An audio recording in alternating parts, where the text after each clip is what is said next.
영상 하단 더보기란 클릭하시면 간편하게 참여하실 수 있는 링크도 남겨놓을 거니까 이 링크 클릭하셔서 무료 정보방 입장하시기 바라겠습니다. 네, 안녕하세요. 주도현입니다. 오늘 3월 14일 목요일이고요. 오늘도 리플 같이 한번 살펴보도록 하겠습니다. 가장 먼저 차트를 보시면 어제 위아래로 어느 정도 변동폭은 크지 않았지만 움직임을 가져갔고요. 중요한 채널 상단은 뚫리지 않은 모습을 확인해 줬습니다. 자, 그래서 오늘도 이 부분이 뚫리지 않고 버텨주고 다시 채널 안으로 들어오지 않는다면 단기적으로도 긍정적인 흐름을 기대해 볼 수 있겠다 보여주는 부분이죠. 자, 작년부터 이어져 왔던 이 하락 추세 채널을 이제 확실하게 벗어나면서 새로운 추세를 이렇게 만들어줬는데 이 하락 추세 채널을 형성할 때 상단으로 2번 채널을 벗어났다가 다시 들어오는 움직임이 나왔습니다. 이런 걸 우리가 트랩이라고 얘기하고요. 트랩이 발생하게 되면 반대쪽 채널까지 통상적으로 이동한다 말씀을 드렸죠.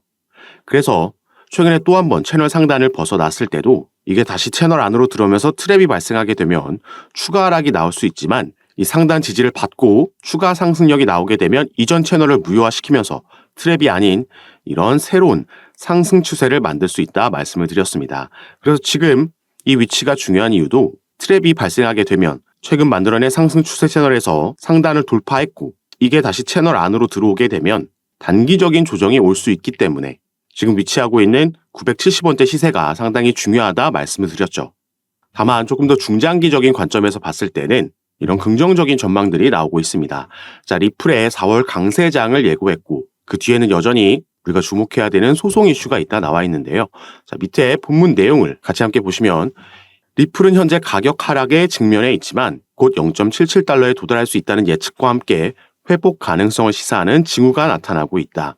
자, 익명의 암호화폐 분석가 다크 디펜더는 본인의 X 계정을 통해서 XRP 가격이 0.77달러를 향하고 있다라고 예측을 했는데 자, 이 다크 디펜더라는 분석가는 이 XRP 커뮤니티에서는 상당히 유명한 맥시멀리스트로 알려져 있죠. 일단 그래서 이 분석에 대한 근거를 같이 한번 차트를 통해서 살펴볼 건데요. 지금 보고 계신 차트는 리플의 월봉 차트입니다. 이 캔들 하나가 한 달을 의미한다라는 거죠.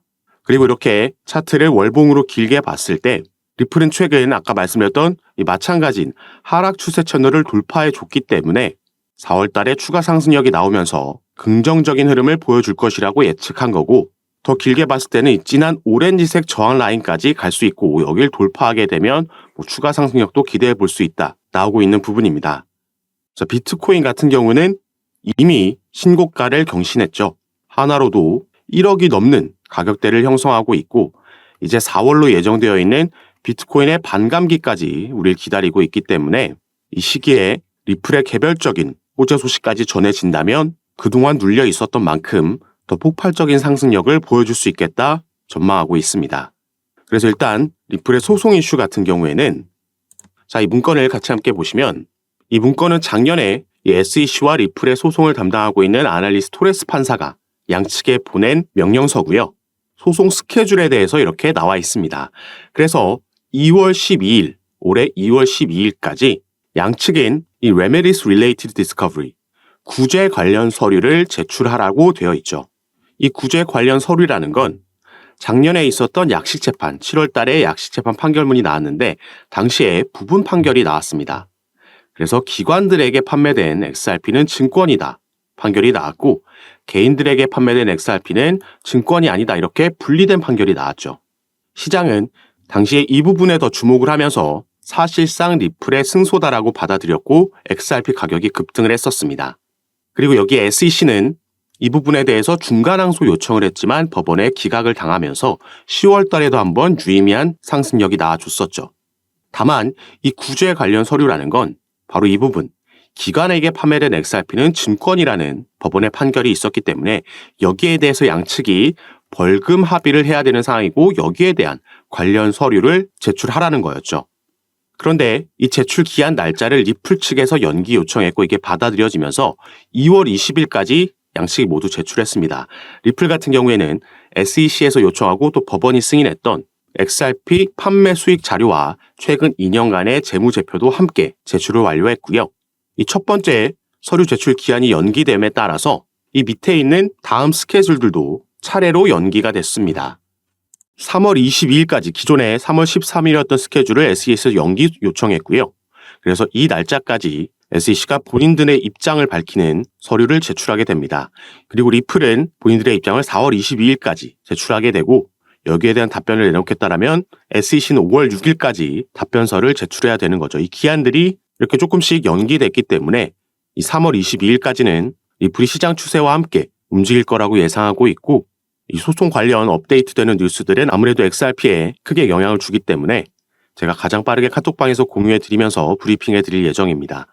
그래서 어떤 내용이 공개되고 또 여기에 시장은 어떻게 반응하는지 확인하고 공유해 드릴 예정이니까 카톡방에서 이런 부분은 가장 빠르게 확인해 보시기 바라겠고요. 자, 리플은 이 소송 이슈 외에도 올해 기대되고 있는 이 상승 재료가 아직 남아 있습니다. 이게 비트코인 반감기 시기와 맞물리면서 시너지를 내게 된다면 아까 기사에서 살펴봤듯이 사상 최고가, 신고가를 기록하게 만들 수도 있는 재료다 보여지고 있고 여기에 대한 정황들도 그 근거들도 충분히 나와 있기 때문에 이 부분도 우리가 기대해 볼 수 있겠다, 눈여겨봐야 된다 말씀을 드리는데요. 그래서 지금부터는 이 내용에 대해서 같이 한번 살펴보고 설명해 드리도록 하겠습니다. 여러분들께서는 오늘 영상 꼭 끝까지 시청해 주시고 그 전에 밑에 있는 구독과 좋아요 버튼 한 번씩만 눌러주시면 제가 이렇게 영상 제작하는 데에 큰 힘이 된다라는 점 먼저 말씀드리고 지금부터 바로 살펴보도록 하겠습니다. 자, 리플은 저번 달 초에 미국 내에서 다시 송금 사업을 재개하겠다라는 발표를 했고요. 그 후 일주일 만에 스탠다드 커스티디언 트러스트라는 미국 내에서 정부의 인가를 받은 암호화폐 수탁 업체를 인수했다라는 발표를 했습니다. 자, 리플은 2020년도 12월 달에 SEC에서 미국의 증권거래위원회에서 처음 리플의 소송을 제기하고 나서 미국 내 사업을 철수할 수밖에 없었고 그래서 많은 거래소에서도 상장 폐지되는 악재가 잇따라 나왔습니다. 이 이후부터는 리플의 대부분의 수익은 미국 외에서 발생을 했었고 그래서 비교적 최근까지도 리플이 본사를 유럽이나 두바이 쪽으로 옮길 수도 있다. 유럽의 영국이나 아일랜드에 이런 부분을 실제로 알아보고 있다라는 뉴스들도 나왔습니다. 그런데 2월 달 들어서면서 미국 내 사업을 재개하겠다라는 발표를 한 거고 실제로 그런 움직임을 가져갔다라는 거죠. 자, 그러면은 리플이 왜 이 시점에서 어떤 걸 믿고 다시 미국으로 돌아와서 사업을 재개하려는 건지 이 부분이 오늘 말씀드릴 중요 포인트가 되겠습니다. 자, 리플 관련해서 최근 이런 소식이 전해졌습니다. 코인리스를 비롯한 국내 매체에서는 크게 다뤄지지 않았기 때문에 속보로도 전달되지 않았기 때문에 모르시는 분들이 많으신데 자, 코인베이스라는 미국의 암호화폐 거래소에 리플이 이 선물 시장에 새롭게 상장이 됐습니다. 현물 같은 경우에는 작년에 약시 재판이 끝난 이후에 다시 재상장이 이미 됐었지만 자, 선물 시장에는 처음으로 새롭게 상장이 된 거죠. 자, 여기서 리플과 코인베이스의 관계를 간략하게 말씀드리자면 자, 미국에는 이 디지털 커런시 그룹이라는 DCG가 있죠. 가장 유명한 암호화폐 벤처 캐피탈이라고 보시면 되겠고 여기에 설립자이자 CEO 베리 실버트는 제2의 워린 버핏이라고 평가받는 이 암호화폐 업계에서 꽤 중요한 인물입니다. 자, 이 DCG에서 바로 방금 살펴본 코인베이스를 자회사로 소유하고 있고요. 또 이 DCG는 리플의 지분을 보유하고 있는 기업입니다. 이렇게 미국 내 기업들끼리 연관이 되어 있다는 걸 먼저 말씀을 드리는 거고 이 디지털 커런시 그룹은 코인베이스와 리플뿐만 아니라 그레이스케일도 소유하고 있고 여러 다른 기업들의 지분을 보유하고 그 중심에 서 있는 기업이죠. 자, 그리고 코인베이스 외에도 최근 미국에서 새롭게 문을 연 거래소가 하나 있습니다. 바로 여기에 나와 있는 EDXM, EDX 마켓이라는 거래소인데요. 이 거래소는 피델리티를 비롯한 미국 뉴욕 월가의 대형 기업들이 함께 만든 거래소라고 보시면 되겠고 이 거래소에서는 개인들이 아닌 기관들만 거래를 할 수 있게 되어 있습니다. 비교적 최근 작년 6월 달에 6월 22일부터 거래가 시작된 거래소인데 이 대형 자산운용사들이 함께 만든 거래소다 보니까 출시 전부터 엄청난 주목을 받았었고요. 이 EDX 마켓이 출범할 당시에 상장이 되고 거래가 가능했던 코인들은 이렇게 단 4개의 코인만 있었습니다. 자, 비트코인, 이더리움, 라이트코인, 그리고 비트코인 캐시 이렇게 4개의 코인만 거래가 가능했었는데 자, 이 중 비트코인 캐시는 작년 11월 달에 상장 폐지가 됐죠. 그래서 당시에 떠돌던 루머가 바로 EDX 마켓에서 비트코인 캐시가 상장 폐지됨에 따라서 그 비어있는 자리에 리플이 추가될 수도 있다라는 루머가 돌고 있었습니다. 다만 이 부분은 실제로 진행되지는 않았고 당시에 그렇기 때문에 시간이 지남에 따라 조금 이 루머가 수그러든 모습을 보이고 있는데 자 그런데 코인베이스에서 이 리플을 선물 시장에 신규 상장했다라고 조금 전에 말씀을 드렸죠. 이게 얼마 전인 2월 23일 날 이런 일이 있었던 거고요. 그래서 우리가 코인베이스의 홈페이지에 가서 이 선물 시장 쪽을 살펴보면 자, 이 영구 선물 시장 쪽에는 상장되어 있는 코인들이 많지 않고요. 그래서 밑에서 이 소개되어 있는 코인들을 보면 단 4개의 코인밖에 없습니다. 자, 이 코인들은 비트코인, 이더리움, 라이트코인, 그리고 최근 추가된 바로 리플의 XRP죠. 자, 위에 3개의 코인, 방금 우리가 살펴본 코인들이죠. 바로 이 EDX 마켓에 이제 비트코인 캐시가 상장 폐지되고 나서 남아있는 3개의 코인들입니다. 비트코인, 이더리움, 라이트코인. 지금 이런 연관성이 보이고 있는 거고요. 미국의 증권거래위원회 위원장 이 게리 갠슬러라는 인물도 작년에 이러한 발언을 했습니다. 자, 비트코인, 이더리움, 라이트코인, 비트코인 캐시는 증권 여부를 장담하기 어렵다. 이렇게 발언을 한 거죠. 자, 이 4개의 코인도 아까 우리가 살펴봤던 EDX 마켓이 출범할 당시에 상장되어 있던 그 4개의 코인들입니다. 그리고 현재는 우리가 살펴봤듯이 비트코인 캐시는 상장 폐지가 된 거고 바로 이 자리에 리플의 XRP가 상장될 수 있다라는 전망을 해보고 있는 거죠. 리플이 계획을 바꾸면서 미국 내 다시 돌아오겠다, 미국 내 사업을 재개하겠다 발표했던 그 배경에는 여러 미국의 대형 기관들, 당장 EDX 마켓에도 피델리티를 비롯한 기관 투자자들이 대거 함께하고 있고 또 DCG, 여기에 코인베이스까지 전부 미국 내 대형 기업들이죠. 리플과 하나같이 연관성이 있는 기업들이고 그래서 우리가 기사나 속보에서 많이 찾아볼 수 있는 뉴스가 리플의 시세는 하락하고 있지만 이런 저점대마다 고래들, 기관 투자자들은 매집한다라는 기사를 많이 볼 수 있었던 겁니다. 당연히 이 기관 투자자들은 이러한 주요 내용들이 오피셜하게 뉴스로 발표되기 전에 미리 그 소식을 알 수밖에 없겠죠. 그래서 우리가 다른 코인들에서도 볼 수 있는 게 갑자기 급등하는 코인들이 있는데 왜 오르지 하고 몇 시간 뒤나 다음 날에 이 코인이 어느 거래소에 새롭게 신규 상장된다라는 속보가 그때서야 뜨는 거 많이 경험해 보셔서 아실 겁니다. 그리고 지금 SEC와 진행하고 있는 소송 같은 경우에도 리플에게 불리할 게 전혀 없는 상황입니다. 최근 이 소송 관련 이슈로는 이 SEC의 책임 변호사가 리플과 코인베이스의 소송을 담당하고 있던 암호화폐 소송부서 책임자 이 라단 스튜어트가 SEC를 떠났다는 소식이 전해졌고요.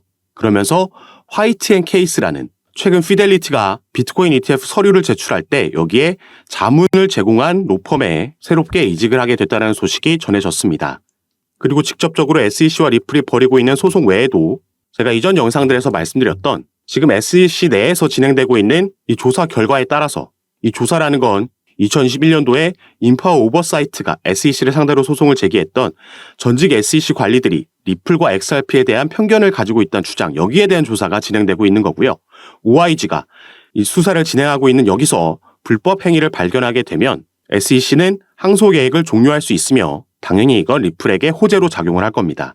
이것뿐만 아니라 함께 진행되고 있는 SEC와 코인베이스의 소송에서 코인베이스는 현재 SEC가 미국 암호화폐 거래소를 규제할 법적 권한이 없다라고 주장하면서 기각 신청서 모션 투 디스미스를 제기를 한 상황입니다. 그리고 이 부분은 언제든지 법원 판결이 지금 나올 수 있는 상황인 거죠. 이 소송을 관장하고 있는 판사는 이미 양측의 구두 변론까지 다 들은 상황입니다. 이 두 가지 변수 모두 리플에게 긍정적으로 작용할 수 있는 부분이고 또 올해는 미 대선까지 있기 때문에 이 이후에는 SEC 위원장 게리 갠슬러는 상당히 높은 확률로 교체될 가능성이 있다라고 보여주고 있죠. 그리고 오늘 중점적으로 살펴본 이 EDXM 상장 이슈도 어마어마한 호재로 작용할 수 있습니다. 그래서 이 당시에 작년 6월 달에 EDX 마켓이 출범됐을 때 여기에 상장돼 있던 4개의 코인 당연히 엄청난 상승력 보여줬고요. 지금은 상장 폐지됐지만 이 4개의 코인 중 하나였던 비트코인 캐시는 단기간 안에 무려 이 당시에 200% 상승하는 모습을 보여줬습니다. 자, 리플이 만약에 여기에 상장되게 되면 당연히 비트코인 캐시보다 코인 시장에서는 시장의 주목을 많이 받고 상징적인 코인이기 때문에 지금은 우리가 상상도 할 수 없는 급등하는 모양새도 충분히 나올 수 있다 보여지는 부분이죠. 그래서 제가 당연히 새롭게 나오는 소송 소식들도 카톡방에서 빠르게 전달해 드릴 거고, 이 부분은 이제 3월 13일이 되면 최근 제출한 서류들이 공개가 될 예정인데, 이 부분 외에도 관련된 다른 움직임도 업데이트해 드리고 공유해 드리면서 함께 매집을 진행해 나갈 겁니다. 이런 부분 제가 카톡방에서 전부 무료로 공유해 드리고 있으니까 여러분들께서도 이런 정보들 받아보시고 투자 판단에 참고하셔서 매매 진행하시면 더욱 좋을 것 같습니다. 그리고 카톡방에서는 오늘 살펴본 리플뿐만 아니라 다른 이슈가 있는 코인들 마찬가지로 상담 도와드리면서 타점과 비중을 공유해 드리고 함께 매매 진행하고 있으니까 여러분들께서도 이런 부분 받아보시면서 조금 더 전략적으로 안전하게 함께 투자하실 수 있었으면 좋겠습니다. 자, 카톡방에 참여하시는 방법은요. 영상 밑에 더보기란 클릭하시면 간편하게 참여하실 수 있게 제가 링크를 남겨놨습니다. 여러분께서 지금 영상을 핸드폰으로 시청하고 계시다면 가장 위에 있는 링크 클릭하시면 저에게 문자 보내실 수 있도록 자동으로 화면이 전환이 될 거고요. 여러분들께서는 전송 버튼만 눌러주시면 제가 이 문자를 확인하는 대로 순차적으로 연락드려서 카톡방 초대를 도와드릴 거고, 또 문자 전송이 힘드시거나 컴퓨터로 영상을 시청하고 계시다면 그 밑에 있는 링크로도 참여가 가능하십니다. 여러분께서 편하신 방식으로 연락 주셔서 제가 드리는 정보들 타점과 비중 받아보시면서 투자 판단에 참고하시고 매매 진행하시면 더욱 좋을 것 같습니다. 자, 그럼 오늘 내용이 여러분들께 도움이 되셨으면 하는 바람으로 영상 마무리하도록 할 거고요. 저는 다시 카톡방에서 여러분들 대응 도와드리고 상담 도와드리면서 찾아뵙도록 하겠습니다. 감사합니다.